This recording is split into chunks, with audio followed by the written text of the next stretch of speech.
आज माऊचा आवाज बसलेला आहे. आज आम्ही आलो आहे ICBC इकडे कॅनडामध्ये आणि ब्रिटिश कोलंबियामध्ये एक्झाम आपली नॉलेज टेस्टसाठी आलेलो आहे वैशालीची. आणि हे जे आहे हे इकडे ड्रायव्हिंगसाठी यूज होतं. जर तुम्हाला ड्रायव्हिंग लायसन्स पाहिजे असेल तर त्यासाठी तुम्हाला आधी नॉलेज टेस्ट द्यायला लागते, त्याच्यानंतर ड्रायव्हिंग टेस्ट द्यायला लागते. तर हे जे आहे मी आलो आहे, हे जे समोरचा जो पूर्ण एरिया आहे हा सगळा ICBCचा एरिया आहे. तुम्हाला थोडक्यात दाखवतो. वैशाली आतमध्ये टेस्टसाठी गेलेली आहे, नॉलेज टेस्ट. बघू पास झाली तर वेल एंड गुड, मस्त आहे. मग त्याच्यानंतर ती गाडीची प्रॅक्टिस करू शकते आणि मग त्याच्यानंतर तिला ड्रायव्हिंग टेस्ट द्यायला लागेल आणि मग तिच्याकडे पूर्ण क्लास 5चं लायसन्स आहे. हे जे आहे हे ICBCचं ऑफिस आहे आणि हे जनरल चेकिंग. तर वैशाली आता इथून आतमध्ये गेलेली आहे आणि हा पूर्ण एरिया आहे जो इथून टेस्ट होते. आणि ॲक्च्युली इथून असं पूर्ण बाहेर घेऊन जातात हायवेला, रोडला, आणि तिकडे गाडी ड्रायव्हिंग टेस्ट होते. आता तर नॉलेज टेस्ट आहे फक्त, त्याच्यामध्ये एक जनरलचे क्वेश्चन्स असतात. आता इथं रोड टेस्ट चेकिंग लिहिलेलं आहे. हा जो डोअर आहे त्या डोअरमधून आतमध्ये जातात आणि तिकडे मग डॉक्युमेंट्स सबमिट करायचे, त्याच्यानंतर रोड टेस्ट चालू होते. आणि हे इथे या साईडला ज्या गाड्या पार्क झालेल्या आहेत ह्या नॉलेज ड्रायव्हिंग टेस्टसाठी आलेल्या आहेत. ही जी गाडी ती जी गाडी तिथे लिहिलेलं आहे पर्टिक्युलरली रोड टेस्ट म्हणून. तर तिथे फक्त त्याच गाड्या उभ्या राहतात आणि मग इकडून असं घेऊन जातात. तो जो रोड आहे तिकडून लेफ्ट घेतात, राईट घेतात. जो एक्झामिनर आहे त्याच्या मनावरती आहे. आता आपण हा जो एरिया मी स्पेशल तुम्हाला दाखवण्यासाठी परत आलो आहे. तर इकडे तुम्ही ड्रायव्हिंग टेस्टसाठी इकडे येणार आणि हा जो एरिया आहे या साईडला लेफ्ट हँड साईडला इकडे तुमची गाडी पार्क केलेली असेल. एक्झामिनर तिकडून येतो आणि मग तुमच्याबरोबर गाडीमध्ये बसतो. तो पहिल्यांदा काही क्वेश्चन्स विचारतो बेसिक, की तुमचे इंडिकेटर बघतो, गाडी प्रॉपर लाईट्स सगळे चालू आहेत का ते बघतो आणि मग त्याच्यानंतर मग ड्रायव्हिंग टेस्ट चालू होतं. आता इकडे आल्यानंतर तो पहिल्यांदा लेफ्ट किंवा राईट कोणत्याही बाजूला घेऊन जाऊ शकतो. तर माझ्या वेळी मला राईटला घेऊन गेलं तर मी पण तुम्हाला राईटला घेऊन दाखवतो. आता इकडचे रूल्स थोडेसे वेगळे आहेत. ॲक्च्युली मी पहिल्यांदा 2 वेळा, मला इंडियामध्ये 10 वर्ष ड्रायव्हिंगचा एक्सपिरियन्स आहे, पण तरीसुद्धा मी सुरुवातीला 2 वेळा ड्रायव्हिंग टेस्ट इथं फेल झालं होतं. त्याच्यानंतर 3rd अटेम्प्टला मी पास झालो. तर मी काही चुका केल्या होत्या. आता इकडे मेन आहे की ही लेफ्ट हँड साईडला व्हील आहे, तर त्याचं तुम्हाला फक्त अंदाजा घ्यायला लागेल. अंदाजा ज्याला ड्रायव्हिंग आहे त्याला माहिती आहे, पण इकडे फक्त रूल्स इम्पॉर्टंट आहेत की कसे रूल फॉलो करायचे. आता मला इथपर्यंत तो सांगतो एक्झामिनर सरळ घे. इथे आल्यानंतर तो तुम्हाला लेफ्ट घ्यायला सांगेल किंवा राईट घ्यायला सांगेल. तर मला त्याने लेफ्ट घ्यायला सांगितलेलं, तर लेफ्ट. आणि मला 2 वेळा फेलचं रिझन हे पण आहे की लेफ्ट किंवा राईट घेताना शोल्डर चेक करायचे. आता मी इथं आलो आहे, टर्न घेताना मी असं राईटला मागे बघणार म्हणजे ही जी मागची विंडो आहे त्या विंडोमधून मला मागच्या साईडला बघायचं आहे, कारण मागून कोणी सायकलवाला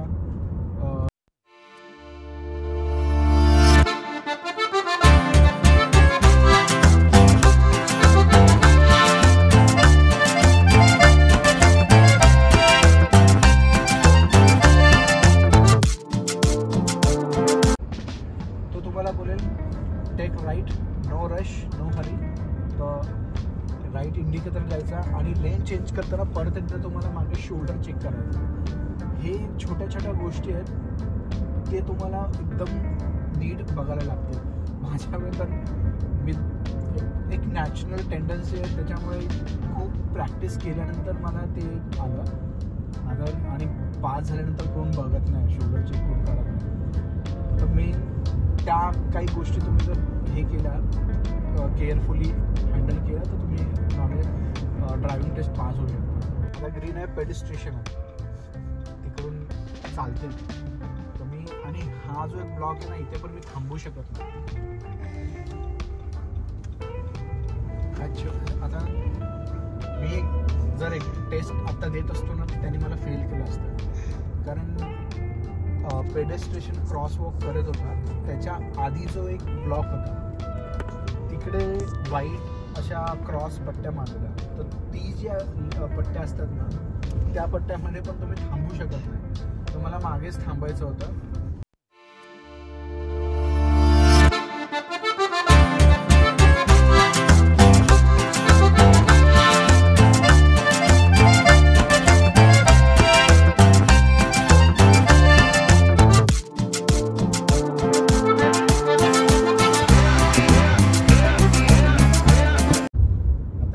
सेंटरमध्ये आलो. एक्झाम सेंटरमध्ये परत रिटर्न आल्यानंतर तुम्हाला पार्किंग करायला सांगतात. ती असते आता पार्किंग 2 स्टाईलमध्ये, एक तर आहे फ्रंट पार्किंग आणि एक रिव्हर्स पार्किंग.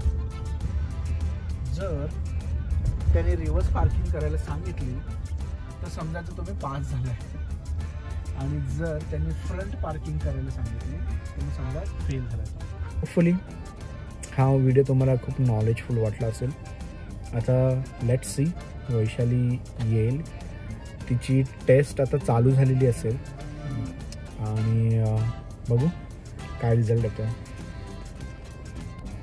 हॅलो, वैशाली आलेली नॉलेज टेस्ट देऊन आणि ती तिचा एक्सपिरियन्स शेअर करते. पहिल्यांदा तर तिने मला खोटं सांगितलं की आम्ही ती फेल झाले. जवळपास अर्ध्या तासानंतर मला सांगितलं की तू पास झाली म्हणून. कारण विवेक बोलला होता की मी जर फेल झाली तर तो सांगणार नाही कोणाला. मग कसं होतं एक्सपिरियन्स? झाली पास. काय नाही, ते एका ॲप थ्रू मी प्रिपरेशन केलं होतं, तर बऱ्यापैकी म्हणजे सगळे क्वेश्चन त्याच्या थ्रू झाले होते. आणि काय थोडेसे मला असं कन्फ्युजिंग वाटले ते क्वेश्चन, मी बोलले स्किप करेल आणि ॲट द एंड करेल, कारण की तिथे कसं आहे जर तुमचे 40 क्वेश्चन राईट आले की तुमची टेस्ट तिथे संपते आणि आपण लगेच ते रिझल्ट देतात. म्हणजे तुमचं नॉलेज टेस्ट क्लिअर झाल्याचं तुम्हाला देतात. टोटल 50 क्वेश्चन्स असतात ना? टोटल 50 क्वेश्चन्स होते, त्याच्यातले 40 क्वेश्चन्स राईट यायला पाहिजे होते. तर मी बोली उगाच स्ट्रेस घेण्यापेक्षा, कारण की जेव्हा तिथे लगेच येतं की तुम्ही टिक करता तुमचा जर आन्सर राईट आहे तिथे शो करतं की इट्स राईट म्हणून. सो लाईक मला असं वाटलं की जर मी जे कन्फ्युजिंग आहे like I am not sure about the answer आणि असे क्वेश्चन अटेम्प्ट करते आणि ते जर रॉंग आले तर ते माझ्या बाकीच्या याच्यावरती इम्पॅक्ट करेल. सो आय थॉट की I skip one and I attend at the end if it's needed. But actually कसं ना की टोटल 50 क्वेश्चन्स आहेत, 10 क्वेश्चन रॉंग आले की लगेच तुम्ही फेल, म्हणजे तुम्हाला नेक्स्ट पण अटेम्प्ट करायची गरज नाही. जर कोणता येत नसेल तर स्किप करायचं, तो लास्टला तुम्ही आरामशीर. जर असं वाटलं तर म्हणजे बऱ्यापैकी त्या ॲप थ्रू मी केला होता ना ते तर सगळे सेम, म्हणजे literally question was the same, the option was the same. कारण मी जेव्हा प्रॅक्टिस करत होते मी तर काही वेळा ते क्वेश्चन पण रीड करत नव्हती, just I was choosing from the option because it was, कारण की ते रिपीट होतात ना जेव्हा तुम्ही प्रिपरेशन करता तेव्हा. आणि मी सांगते ना सगळे क्वेश्चन सेम होते. मे बी मी काही प्रॅक्टिस करताना काही क्वेश्चन मला तिथे आले नव्हते म्हणून मी शुअर नव्हती त्याच्याबद्दल.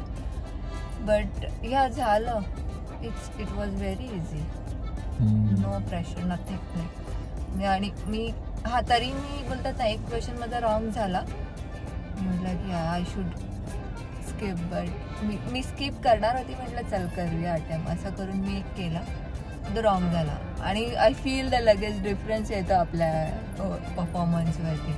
पण मग त्याच्यानंतर मी बोलले की नको, मी नाही करत आहे, मला जर नाही शुअर वाटत आहे ना then I will skip. But झालं. त्यांचे सिस्टम थोडा स्लो आहेत मला वाटलं. आपण मोबाईलमध्ये जेव्हा प्रॅक्टिस करतो ना त्यांनी, पण मला हे नाही त्यांचं लॉजिक समजलं, त्यांनी इंडियाचं लायसन्स का घेतलं. माझं इंडियाचं लायसन्स होतं, त्यांनी जमा केलं.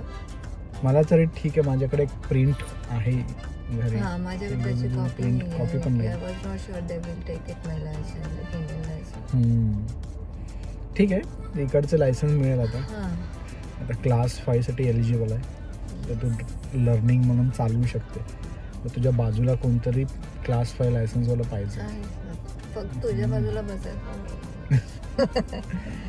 He is not good teacher specially for driving. ठीक आहे, बाय बाय. पास झालीस. येल्लो वाली पावती मिळाली मला. Yellow paper. असा पेपर मिळतो इकडे. हेच ह्यांचं लर्निंग लायसन्स आहे. याच्यावरती ड्राईव्ह करू शकतो. पण एकटा नाही, बाजूला कोणतरी क्लास ठेवायला पाहिजे कंपल्सरी, जोपर्यंत प्रॉपर लायसन येत नाही.